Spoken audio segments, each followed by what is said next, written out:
I'm going to show you how to make the Susannah Quilt Block. It's a simple block made up of squares and half square triangles. We're going to be doing the 4 at a time method to make our half square triangles. It's part of my Block of the Month series, and if you'd like to know more, I'll put the links down below.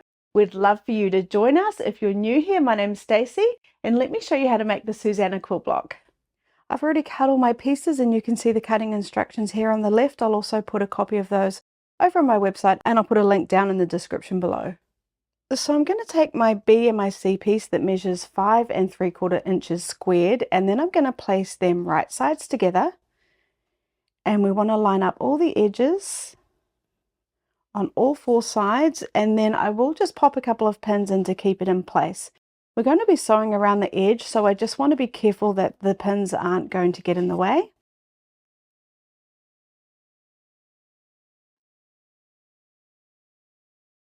And now let's sew. So I've got my 1/4 inch foot on to get my 1/4 inch seam allowance. I'm stitching at stitch length 2, and I'm using wonderful confetti thread. I'm going to start on the very edge and then sew along to the next edge and turn, and I'll show you exactly what I mean in just a minute.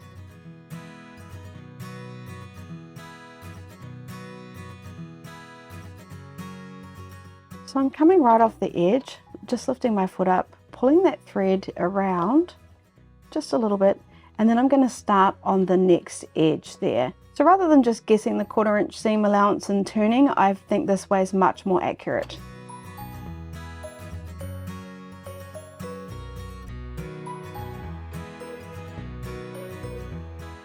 Coming off the edge again, and then I'm going to do the same on all 4 sides.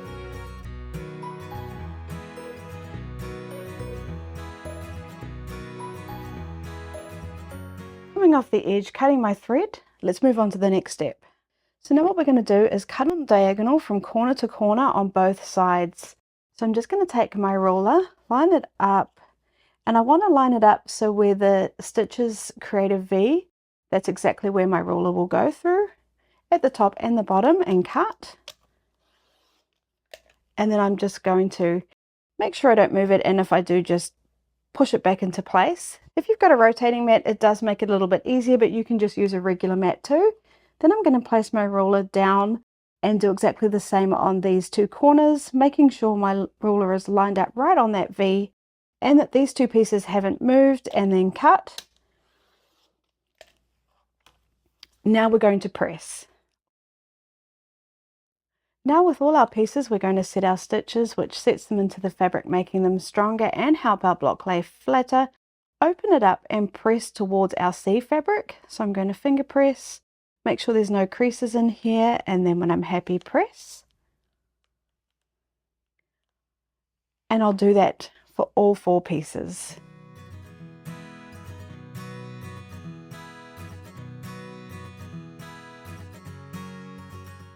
So now we need to square up all our half square triangles so they measure 3.5 inches by 3.5 inches, and I have a ruler that is the 3.5 inches square, which is perfect. All I do is find my diagonal line on my ruler, place it right on top of my seam, make sure that there's a bit of excess around all 4 sides, and then I trim. If you don't have a ruler that is the right size, all you need to do is again find the diagonal line in your ruler, and then you just have to measure 3.5 inches across at every cut to make sure you're getting the correct size. So again, I'm using my rotating mat, which is super handy but not essential. So I'm just going to trim those now.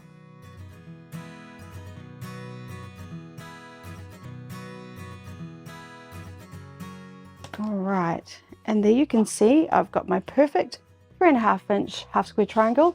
I'll repeat that process for my remaining 3 pieces.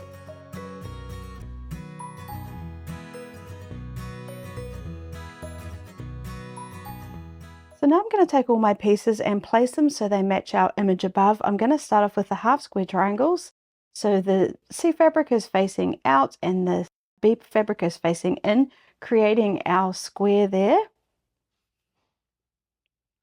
Then I'll just place all my other pieces.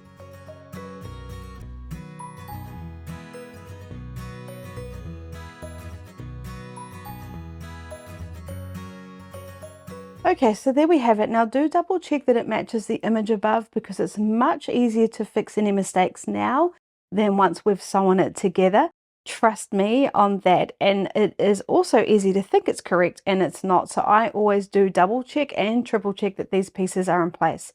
Now what we're going to do is sew each of our rows together, and then we'll sew those rows together. So I'll start off with this top row and just set these aside.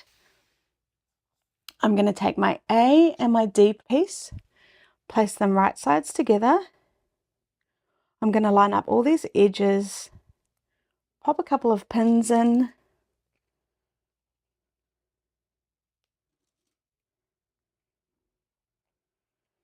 and then sew along this edge, and then I'll do the same with these remaining two pieces. Once this is sewn together, I'll open it up, sew that piece on, and then that piece to here. So all my settings are the same, and I'm just starting just off the very edge, removing my pins as I need to.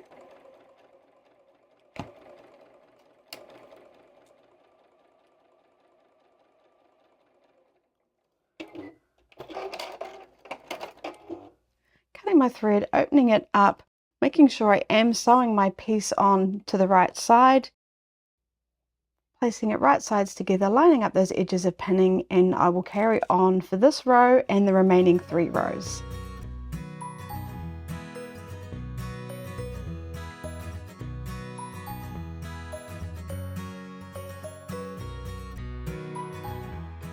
So for this piece, I do have my join there for the half square triangle, so instead of starting here and sewing down to it, I'm actually going to flip it over and sew it on this side. I just think you get a nicer finish if you've got a bit of bulk to start on the bulky side.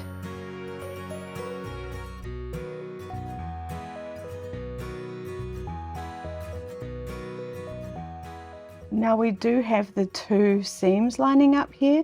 So what I'm doing is I'm just opening it up and checking that I'm happy with how it's sitting, and then I will just pop a pin in to hold it in place right about where I'll sew.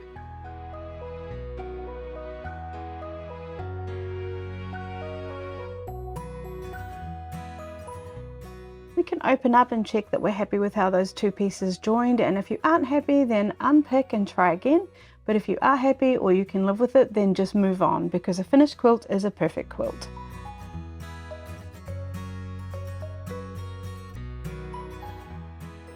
So now I've placed all my rows back in the correct position, matching the image above. What we're going to do is press the seams in alternating directions. So I'll press these seams to the left, these to the right, to the left, and to the right.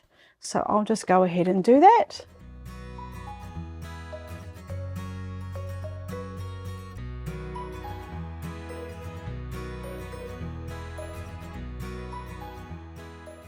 Now we're going to sew our rows together. I'm going to start with row 1 and row 2, so I'll just set these ones aside.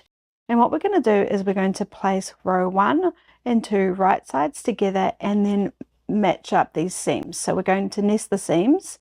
We've got seams folded over going this way, seams folded over going this way.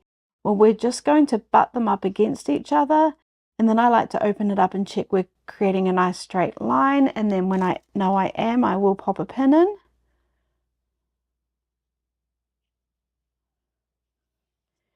And I'll do the same for this next set of seams, although I can see we've got our point here, so I'm actually going to work on this side, because we want to make sure that when we sew it, where we've got our V, we don't want to sew past the V because then we'll lose our point. So I'm going to make sure when I'm sewing it that I don't go over that point. I'm still going to nest my seams, pop a pin in, but I'll sew on this side, like I said, to make sure I don't accidentally sew my point off.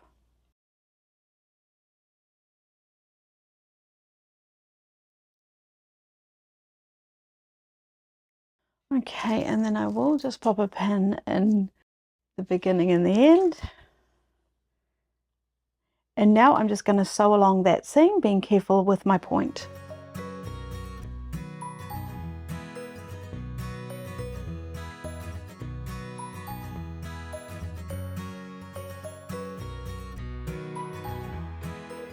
So we can open it up and check we're happy with how our seams met there.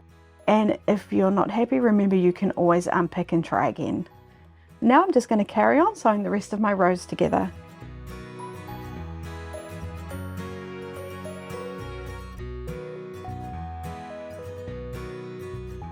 So now we can set our stitches again on our block. We've sewn all our rows together. And then this last step, I'm going to press my seams open, but you can press yours however you like. It is a little bit fiddly opening them up, but I think we do get a flatter block. It's really just a personal preference.